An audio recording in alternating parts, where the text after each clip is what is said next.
Great Ogoni people, great. My name is Victor Barabo. I want to briefly tell you today my take on the planned resumption of oil in Ogoniland. Hear me very clearly. This is my own opinion, and I stand by it tomorrow. I want to make like a background before I tell you something. In the north, they are mining their gold, lithium, and other mineral resources, and nobody accounts to the government.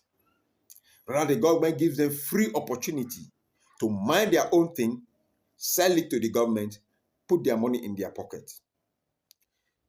But in the south, where oil is being mined, the government takes control, mine this oil, and gives peanuts to the people in the name of state allocation. So it means in Nigeria, there are two laws that operate. One for the north, one for the south. So get that right so that you can understand me clearly. Now, for oil to resume in Ogoniland, we can't start from where we stopped, or even worse than where we stopped.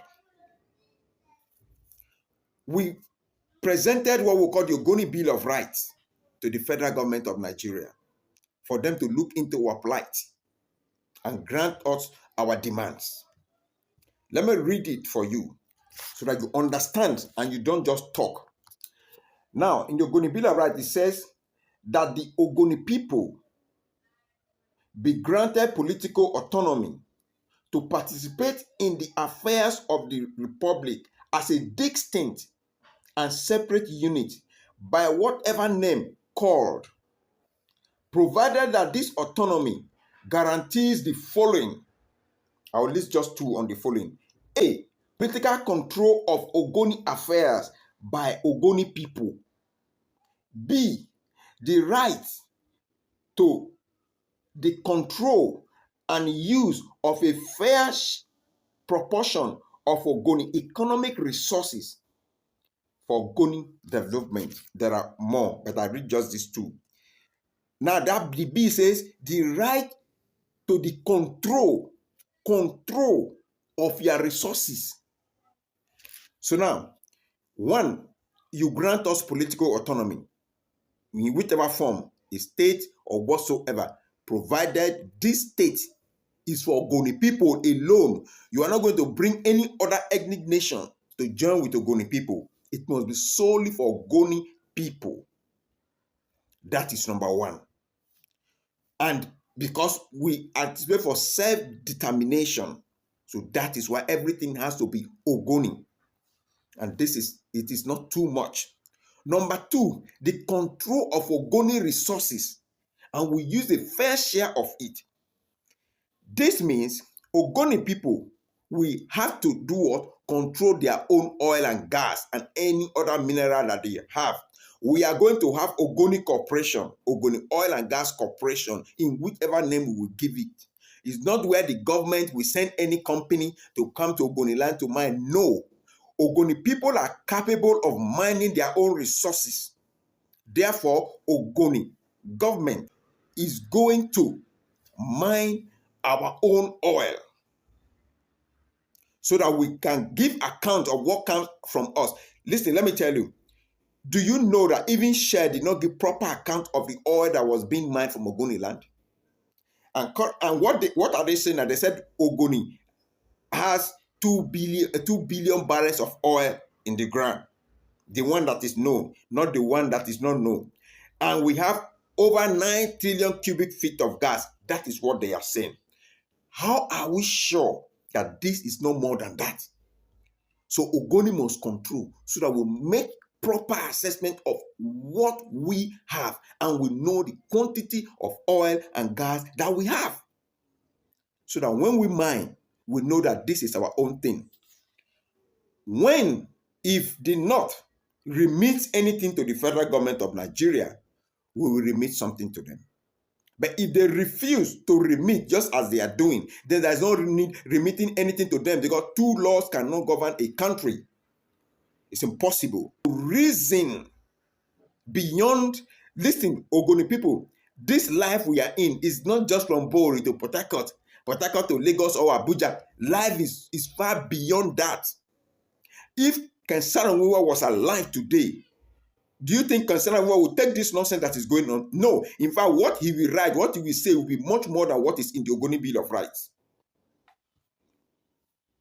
So we must understand this. Let me tell you, when they say they want to come and take oil, if Ogoni does not use their own company to mine this oil, there will be no development for you. There will be no jobs for the people. And what are the people crying for? Every government in this world wants to create jobs for their people.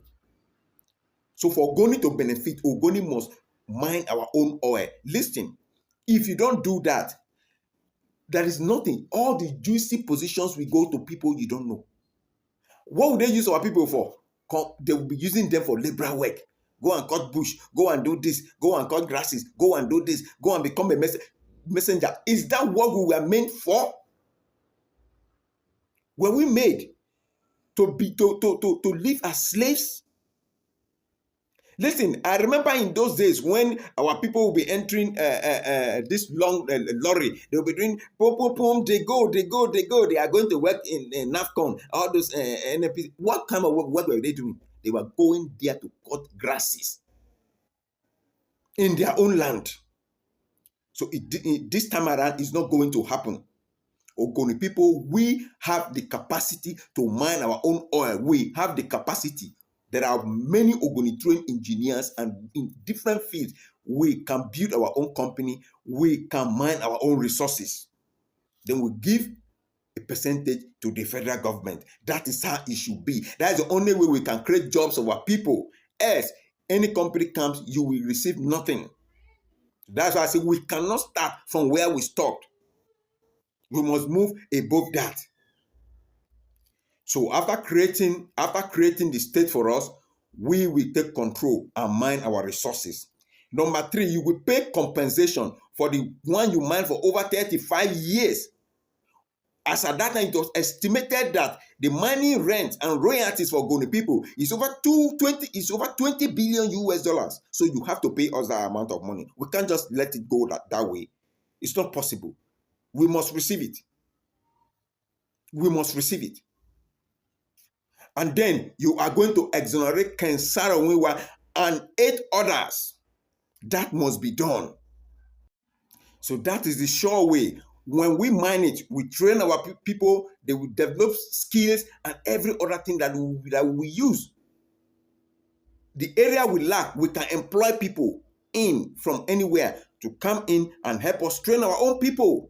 This is how people that wants to develop, this is how they think. You don't think like a slave in your entire life. So we must move, we must think beyond slave mentality, my people. Who are those people that is coming to Ogoniland to mine our oil? Why can't we mine it? In the midst of graduates, in the midst of PhD holders, in the midst of professors. What are we doing? Come on. So we must think and act. That is where we belong. Let me end by quoting what Ken said in Letter to the Ogoni Youth. This is it. Let me end by quoting what Ken said. He said, and that is why I attributed our lack of progress, in bracket, backwardness, to the weaknesses in the psyche of the Ogoni literate class.